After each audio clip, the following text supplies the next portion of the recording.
Kalian tahu nggak sih, ternyata tanggal 27 Maret itu telah ditetapkan sebagai Hari Keju Nasional di Prancis atau Journée Nationale du Fromage. Hari ini dirayakan untuk merayakan warisan kuliner keju yang sangat kaya. Sebagai simbol budaya dan bagian tak terpisahkan dari setiap hidangan, keju merupakan warisan negara Prancis. Tapi kira-kira kenapa sih kok bisa Prancis sama keju itu erat banget hubungannya? Nah, sebelum itu kita bahas dulu gimana awal keju itu ditemuin. Jadi, sebelum sampai ke Perancis, sekitar 7.000 tahun sebelum Masehi, susu yang merupakan bahan utama keju ini dibawa menggunakan kantong yang terbuat dari perut hewan. Nah, kantong yang terbuat dari organ hewan ini mengandung yang namanya koagulan alami. Koagulan inilah yang secara tidak sengaja menyebabkan susu berubah menjadi dadih. Dan inilah awal mula terbentuknya keju. Awal mula keju di Prancis itu erat kaitannya dengan tanah dan wilayah. Pada abad pertengahan, para biarawan ini memegang peran yang sangat penting dalam pengembangan produksi keju dan memegang monopoli atas praktik ini. Nama keju saat itu seringkali diambil dari tempat produksinya. Pada masa ini juga muncul keju Pont l'Evêque dan Maroilles. Namun produksinya masih terbatas dan berskala kecil.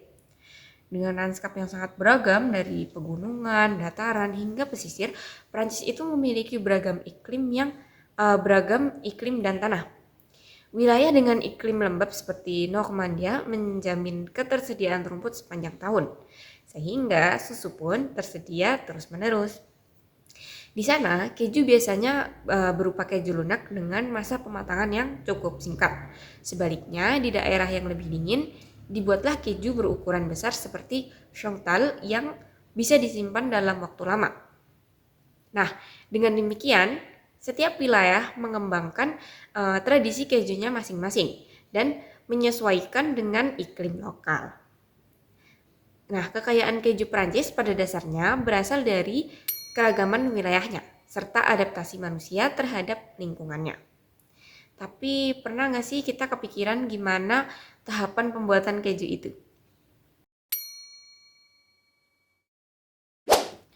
Ya, yang pertama ada tahap pengumpalan atau keyage yang memisahkan dadih dari air susu. Proses ini menggunakan enzim Rennet atau getah buah ara. Kemudian ada tahapan kedua yang namanya pengeringan atau égouttage. Tahap pengeringan ini yaitu mengeluarkan kelebihan air dari dadih. Bisa secara alami yaitu dengan menggantung dadih di kain atau dengan alat pengepres. Kemudian tahap ketiga ada pemberian garam atau salage. Pemberian garam ini dilakukan dengan menggosok garam atau merendam keju dalam air garam. Garam ini memberikan rasa, tekstur, serta tampilan keju yang menarik. Kemudian tahap keempat ada pencetakan atau moulage. Tahap pencetakan ini memberikan bentuk fisik pada keju. Kemudian yang kelima ada pematangan atau affinage. Proses ini bisa berlangsung dari beberapa minggu hingga bertahun-tahun, tergantung pada jenis kejunya. Semakin lama pematangan, semakin kuat rasa keju itu.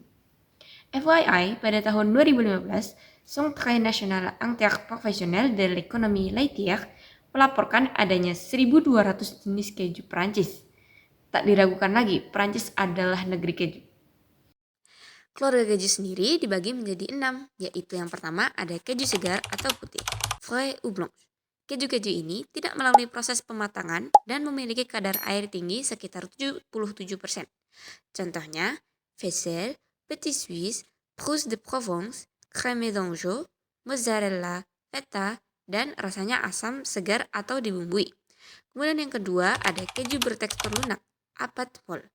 Yang paling terkenal adalah camembert, brie, chaourge, neufchâtel. Dibiarkan matang selama 2 hingga 6 minggu. Mudah dikenali dari kulit putihnya dan rasanya yang jamur, kacang hazel, atau mentega. Kemudian yang ketiga ada keju lunak dengan kulit dicuci, croûte levée. Kulitnya berwarna oranye dengan bagian dalam berwarna gading. Aromanya sangat kuat tetapi rasanya lembut. Contohnya Livaro, Epoisse, Maroilles, Pont l'Evêque, dan Monster. Lanjut, yang keempat ada keju biru, apat persil. Berbahan dasar susu sapi atau domba dengan bintik-bintik biru. Dari manakah asal jamurnya? Jamur ini sudah berkembang selama proses pematangan setelah keju ditusuk dengan jarum untuk membentuk rongga udara yang memungkinkan pertumbuhan jamur alami. Contohnya ada Roquefort, Bleu d'Auvergne, Fromage d'Hambourg. Kemudian yang kelima, ada keju ditekan tetapi tidak dimasak. Hot press non cuit.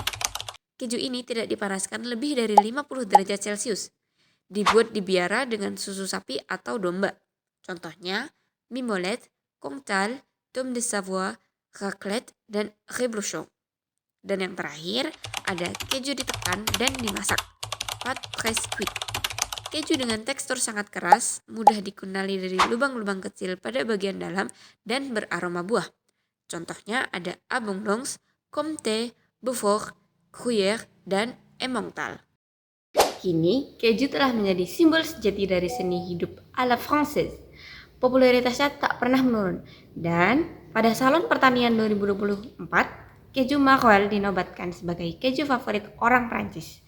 Dan seperti yang Charles de Gaulle pernah katakan, comment peut un gouverneur en paix avec 246 types de fromage?